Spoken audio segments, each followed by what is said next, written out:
नमस्कार। जय श्री राम। राधे राधे। मैं ईरा पांडे आप लोगों से इस समय विवाह में मंडप में लगने वाली जो है उपयोगी और अनुपयोगी वस्तुओं के बारे में बातें कर रही हूँ, जिसके बारे में कि कभी कभी विचार आता है कि ये क्यों लगाया जाता है, इसका क्या महत्व है, या ये ऐसा क्यों किया जाता है, वैसा क्यों किया जाता है। तो इसी कड़ी में मैं आज 2-3 चीज़ों की बातें करना चाहूँगी, जिससे कि आप लोगों को लगे कि आप लोग इससे रिलेट कर पाएँ तो ज़रूर मुझे कमेंट कीजिएगा और मुझे सलाह दीजिएगा। दोस्तों, इसमें एक चीज़ सबसे पहले आप लोगों ने देखा होगा कि पूर्वी उत्तर प्रदेश साइड के लोगों को तो अच्छे से पता होगा कि मंडप में सूगे का प्रयोग किया जाता है। सूगा मीन्स तोता, लकड़ी का, जिसे लोहार के यहाँ से मंगाया जाता है। लकड़ी के लगे होते हैं सूगे, एक बीच में मूसल होता है और मतलब लकड़ी का एक खम्भा होता है और उसके साथ चारों तरफ सूगे लगाए हुए होते हैं। मंडप में वो बांधा जाता है। तो उसको देखकर मन में ये जरूर आता है कि ऐसा है, इसका क्या उपयोग है, यानी इसकी क्या वैल्यू है जीवन में जो ये लगाया जाता है। तो दोस्तों, मैं बताना चाहूँगी कि उसका भी महत्व है। सूगा एक ऐसा पंछी है जो मीठा बोलता है, बहुत ही मीठी बोली बोलता है। और मीठी बोली के अलावा वो जो है जिस घर में रहता है उस घर की बोली बोलता है, यानी उस घर के जो उस घर के सदस्यों द्वारा जो सिखाई जाती है वही बोली बोलता है, वही बात करता है। तो ये उस सूगे का उस परिवार के प्रति निष्ठा को दर्शाता है। यानी ये जताता है कि जिस परिवार में रहो उस परिवार के प्रति निष्ठा बनाकर रखो और अपनी पूरी निष्ठा के साथ उस परिवार के नियमों और उस परिवार के विचारों में अपना सहयोग दो। और यही नहीं दोस्त, सूगा जो है, तोता जो है, ऐसा पंछी है जो मिर्च खाकर भी मीठा बोलता है। यानी ऐसा भी मन में आता है कि सूगा ही क्यों, मोर क्यों नहीं, मोर बड़ा खूबसूरत दिखता है, या तो वो कोयल बड़ी सुंदर गाती है। पर सूगा एक ऐसा पंछी है जो कड़वा खाकर या तीखा खाकर मीठी बोली बोलता है, जो सबके मन को भाती है, लुभाती है, ऐसी बोली बोलता है। और दोस्तों, मंडप में एक चीज़ और रखी जाती है, जैसे चकिया। चकिया रखी जाती है मंडप में, बोलता है हर जगह रखी जाती है। तो वो सिर्फ घर गृहस्थी में काम वाली वस्तु है इसलिए नहीं रखी जाती। उसके भी दो मायने हैं। उसके मायने एक आध्यात्मिक है और एक जो है या दिखाने के लिए है।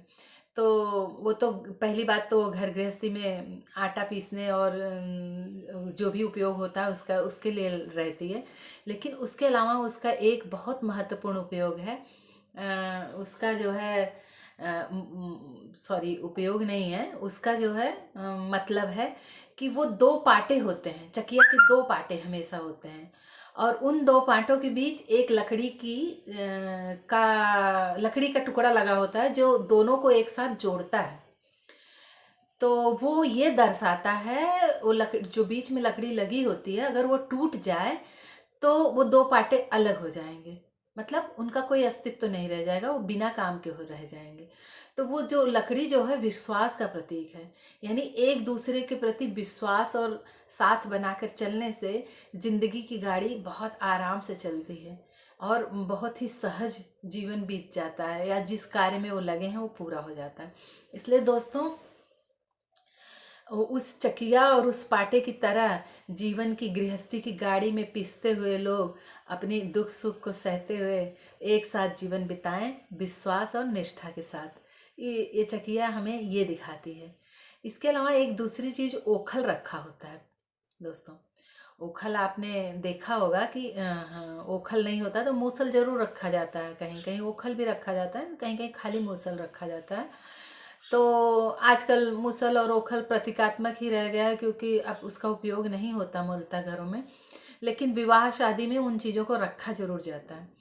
तो दोस्तों, वो मैं बताना चाहूँगी कि उस मूसल का भी बहुत महत्व है।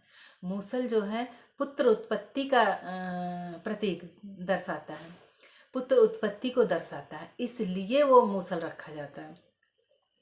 इसके अलावा दोस्तों, एक तीसरी चीज मंडप में रखी जाती है, सिल और बट्टा। मतलब लोढ़ा कहा जाता है कहीं कहीं, सिल लोढ़ा या सिल बट्टा। जो वही बट्टा जो लड़की के पैर के पास रखा जाता है तो लड़का झुक कर उसे हटाता है। उसका अर्थ यह होता है कि मैं तुम्हारे जीवन के पहाड़ जैसी भी विपत्ति को हटाकर तुम्हारे साथ दूंगा। तुम मेरे घर आ रही हो तो मैं तुम्हारे आगे नतमस्तक हूँ। इसलिए लड़का झुककर उस जो है बट्टे को अपने हाथों से हटाता है, ना कि मतलब किसी और तरीके से। तो ये एक दूसरे के प्रति जो है प्रेम और निष्ठा को दर्शाता है कि हम एक दूसरे के लिए हम सहज जो है एक दूसरे को पूरी समर्पण और निष्ठा के साथ एक दूसरे के साथ हमेशा हमेशा रहेंगे। दोस्तों, आपको मेरा वीडियो अच्छा लग रहा हो तो प्लीज़ मुझे सब्सक्राइब करें, लाइक करें, मेरे वीडियो को देखें, मैं मोटिवेट हो सकूं, कमेंट भी करें। धन्यवाद। जय श्री राम। राधे राधे।